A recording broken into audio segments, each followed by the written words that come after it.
Hey, salut à tous et à toutes. Aujourd'hui on se retrouve pour une nouvelle vidéo dédiée aux séries et je lance, oui, encore une nouvelle série de vidéos qui s'appelle Les Différences. Donc dernièrement j'ai terminé le rewatch intégral de Vampire Diaries, autrement connu sous le nom de Journal d'un vampire. Je me suis procuré à la bibliothèque les tomes intégraux et j'ai pu donc lire et voir cette saga et je vais pouvoir vous citer des différents. La CW a fait plusieurs changements et pour ma part, bien que je trouve les bouquins de L.J. Smith plus détaillés, je dois avouer que ces changements importants réalisés dans le cadre de la série m'ont plus que conquis et font qu'à ce jour je préfère nettement plus la série TV, même si sur la fin elle avait tendance quand même à partir en cacahuète.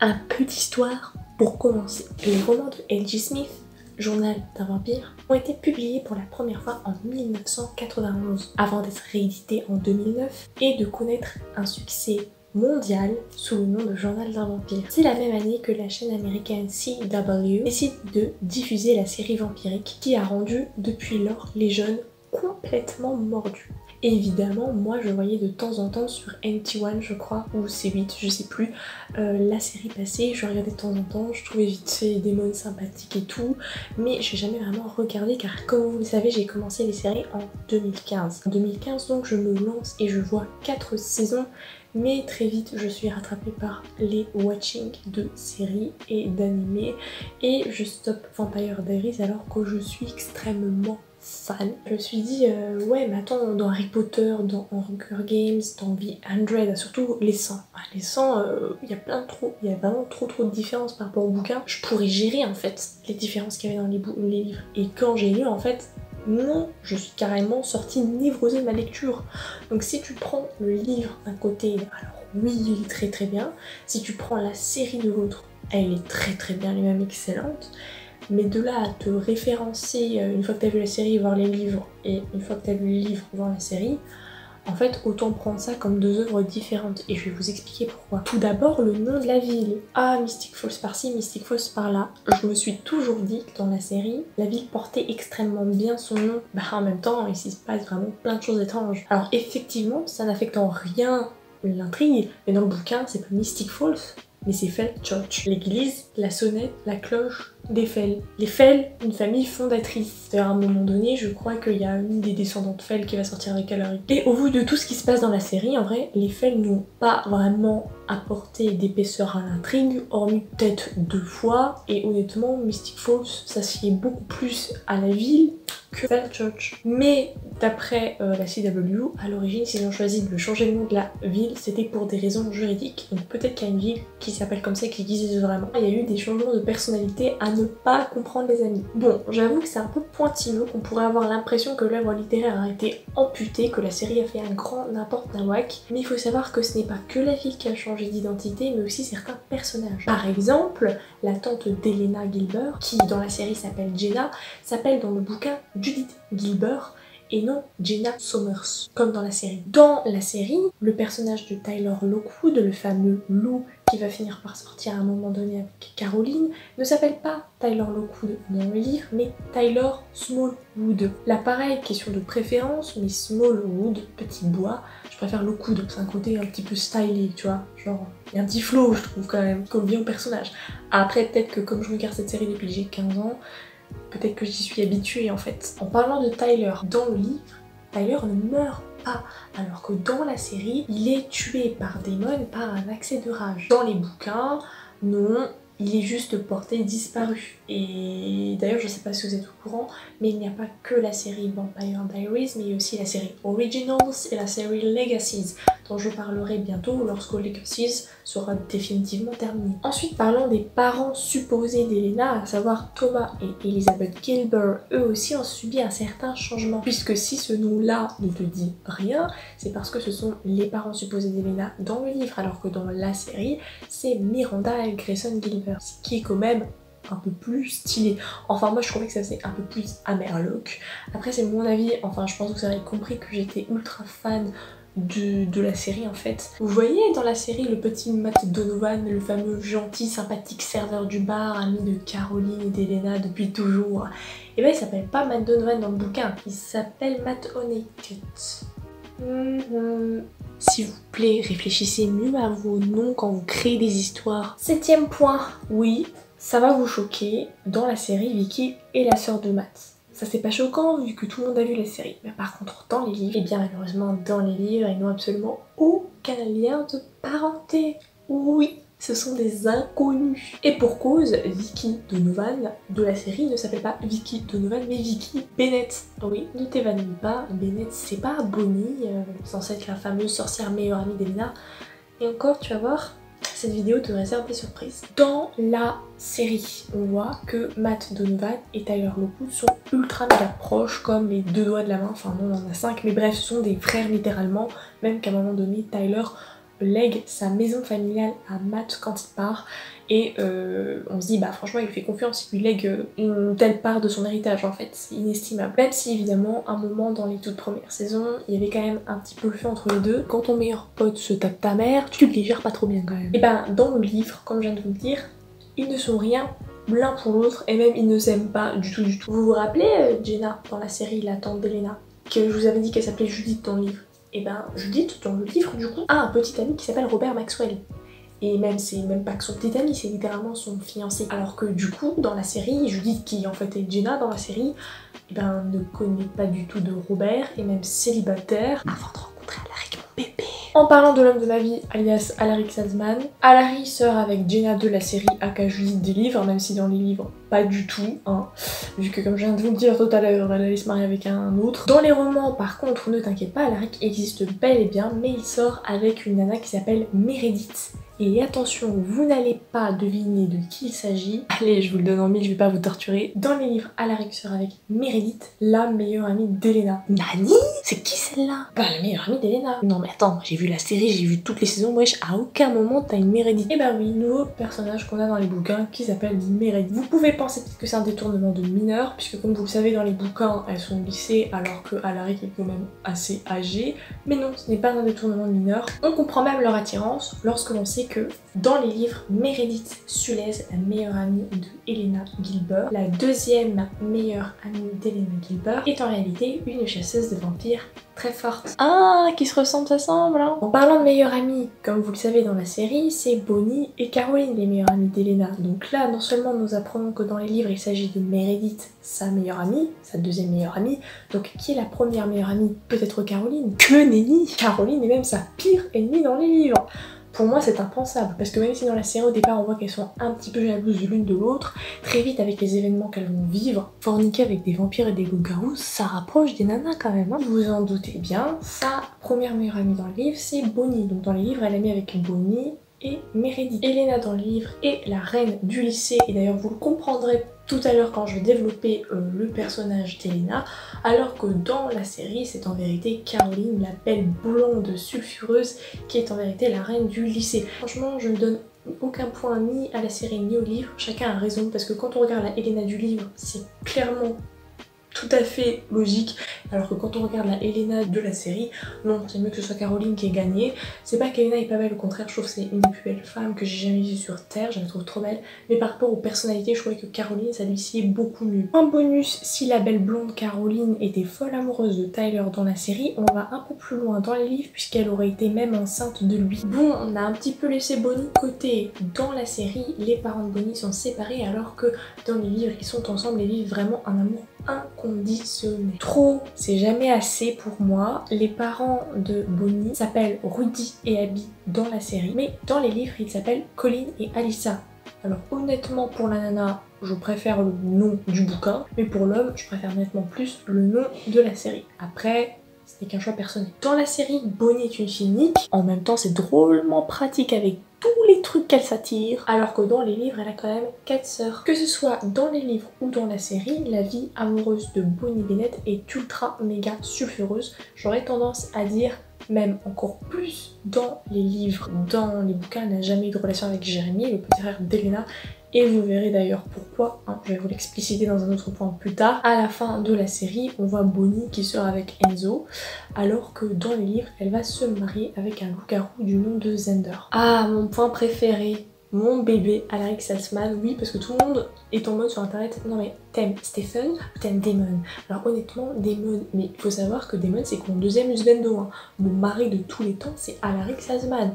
Je pense que vous commencez à me connaître, moi j'ai toujours un gros kiff sur les darons, genre le père dans Gossip Girl ou le père dans Game of Thrones, ah le père de Jagged Riverdale, enfin voilà, je suis un petit peu chelou comme gosse, laissez tomber. Dans la série, Alaric Saltzman est le nouveau prof d'histoire, certes, mais il a la trentaine. Et pourquoi je dis mais? Tout simplement parce que dans le livre, il n'a pas du tout la trentaine. C'est juste un jeune prof de 22 ans. Le mec a à peine quelques années de plus que moi et je suis très gentille. Honnêtement, fixer mon personnage préféré, je ne peux que l'imaginer avec les temps grisonnants. Et en tout cas, il me plaît beaucoup plus à 30 ans, surtout avec ses airs de chasseur torturé. Préparez-vous, grand fan de Jérémy, tout comme moi. Parce qu'en fait, dans le bouquin, Jérémy n'existe pas dans les livres. Ah mon dieu, je suis en train de mourir. Non, le petit frère chou d'Elena n'existe pas dans les livres. J'ai failli me faire un AVC quand je me suis dit mais il est où Jérémy? Dans les romans de L.J. Smith, Elena en vérité a une sœur de 4 ans qui s'appelle Margaret. Et effectivement, ça constitue une énorme différence parce que genre... t'occuper d'un ado de 16 ans qui se révèle être un super chasseur et drogué accessoirement qui vole les fantômes, c'est pas pareil qu'avoir une petite fille de 4 ans qui n'a plus ses parents, où il faut s'en occuper. Et on pourrait croire qu'ayant en charge une personne aussi jeune et vulnérable, la Elena du bouquin serait un petit peu moins égoïste. Bah apparemment pas du tout. C'est même pire, elle est beaucoup plus égoïste dans les livres, elle se rapprocherait même beaucoup plus de la Catherine de la série en tant qu'Elena dans les livres. Pour vous dire à quel point. Si tu t'inquiétais de l'absence de Jeremy Gilbert, bah Bonnie n'est pas en reste. En effet, dans les livres Vampire Diaries, la meilleure amie d'Elena se nomme Meredith Sulez, et d'ailleurs celle-ci joue un grand rôle dans l'histoire, mais on a remarqué qu'elle n'existait pas dans la série. Attendez, dans la série on a quand même Bonnie Bennett, une des deux meilleures amies d'Elena, et en vérité, on se rend compte qu'elle a été créée à partir d'un mélange. Le mélange de Meredith Sulez et les super pouvoirs magiques de la jeune Bonnie, d'où le prénom McCulloch. Et McCulloch, Mac quelque chose, ça vous dit « Ah, c'est peut-être écossais, peut-être irlandais, un truc comme ça ». Tout à fait, c'est une jeune médium rouquine, en vérité dans les livres, qui a reçu ses pouvoirs d'ancêtre druide, alors que dans la série, Bonnie est une sorcière qui a reçu ses pouvoirs de sorcière de Salem. On a un petit quota Outlander dans les bouquins. Je dis ça, je dis rien, Outlander, best série ever. Parce que oui, dans notre série, notre sorcière bien aimée Bonnie Bennett a une chevelure foncée, des origines afro-américaines et descend des sorcières de Salem. Alors maintenant, je vous liste tous les personnages qui n'existent pas dans la série. Robert Maxwell, du coup le mek de Judith, alias Jenna, la tante d'Elena. Les sœurs de Bonnie forcément, Tennessee Misao, Sue Carson, Meredith Sulez, Xander du coup qui est le mec, le futur mari de Bonnie. Si on parle des personnes qui n'existent pas du tout dans les livres, Rebecca, la sœur de Klaus, une des originelles, du coup son frère Finn, il y a aussi Esther, il y a encore l'autre frère Elijah et l'autre frère Cole, enfin la famille originelle de Klaus, voilà donc tous ceux qui font partie de la famille originelle de Klaus, hormis Klaus qui lui existe, hein. Michael, Hailey, donc du coup Hailey, je spoil un peu mais elle a une fille avec Klaus, donc je me dis comment la série Legacies existe puisqu'au final Hailey et Klaus n'ont jamais eu d'enfant puisqu'Hailey n'existe pas, bref. John Gilbert qui est quand même le vrai père en fait de Helena, donc à se demander d'où elle vient la nana. Silas a quand même servi pendant 2 voire 3 saisons, il les a bien torturés, il y a quand même eu des rapprochements avec Damon, des révélations par rapport à Stephen, des pertes de personnages très importants. Enzo, qui est d'ailleurs le mec de Bonnie dans la série, Jérémy, les voyageurs, les jumelles d'Alaric, oui parce qu'Alaric va avoir des jumelles, mais elles sont pas dans le livre, là j'étais en mode... Nani, tu pouvais pas donner un peu de bonheur à Alaric s'il te plaît? On peut donc dire, et là vous pouvez plus du tout me contredire au vu des preuves que j'ai apportées, que la série et les livres sont vraiment deux entités complètement différentes. Il n'y a pas que le caractère et l'affiliation qui changent, mais il y a aussi l'apparence d'Elena. Si certains se moquent de notre youtubeuse favorite beauté Sananas qui ne se ressemble même plus après être passée sous le bistouri, eh bien sachez que c'est Elena qui remporte la palme. J'aurais peut-être pu commencer par ce point, mais est-ce que tu commences à lire le bouquin et tu vois Elena qui est une belle grande blonde. Pardon, moi la Elena Gilbert de la série que je connais est de taille moyenne, genre 1m60-65, brune, plutôt pulpeuse, avec des yeux foncés. J'étais en mode Nani, est-ce que j'ai lu le bon bouquin en fait? Au départ, la CW voulait garder cette apparence, mais quand Nina Dobrev, celle qui joue Elena, a auditionné donc pour le rôle, elle a tellement séduit les producteurs qu'ils ont décidé en fait de changer le look du perso principal. Et puis franchement, Nina Dobrev est tellement chou et elle a fait du bon taf autant dans le personnage de Catherine que dans le personnage d'Elena, voire même parfois plus dans le personnage de Catherine, je trouve. De toute évidence, ce changement avait fait enrager les fans inconditionnels du livre avant même que la série ait commencé, mais finalement, ils ont été quasiment tous convertis par le jeu exceptionnel de Nina Dobrev. Moi la première.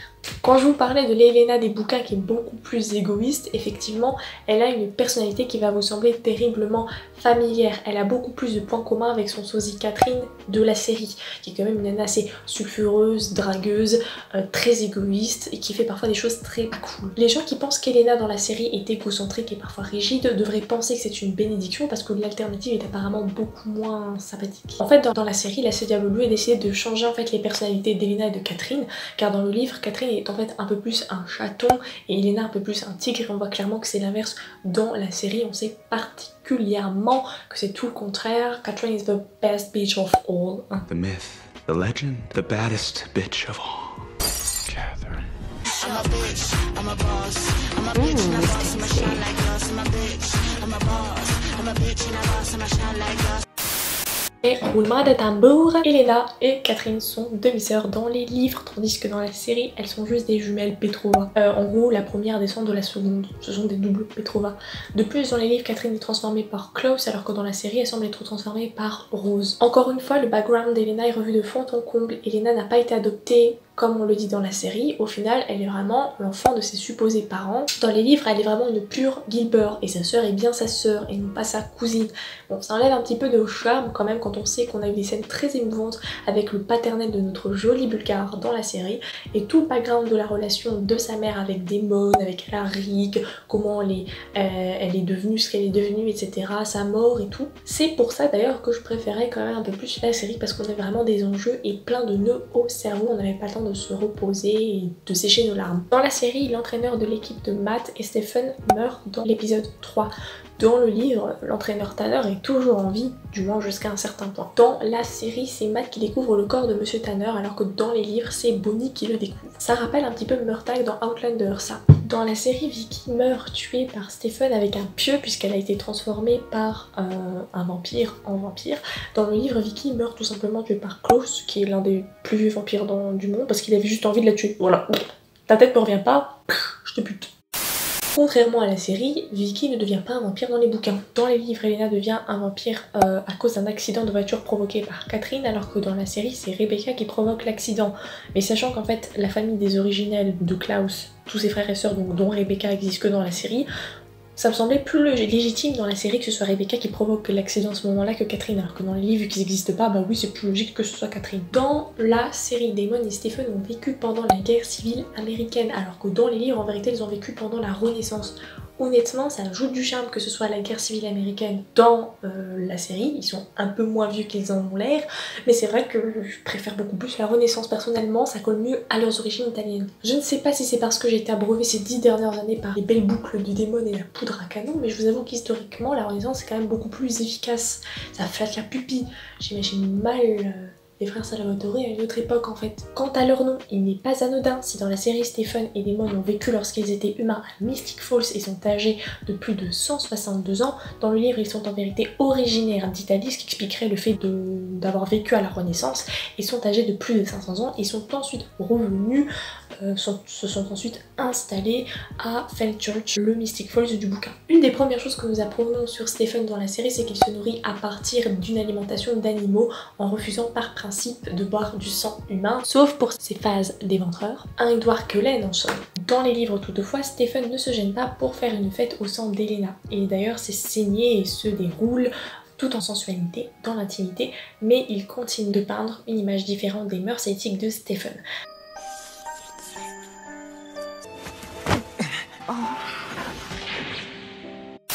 Donc on a un petit côté Vampire Knight que j'aime beaucoup. De plus, Elena n'apprend pas de la même façon que Stephen est un vampire. Dans la série, Stephen vit chez son oncle Zach, ce magnifique manoir qui fait rêver, mais dans le livre, il vit dans l'auberge d'une vieille femme qui s'appelle Madame Flowers.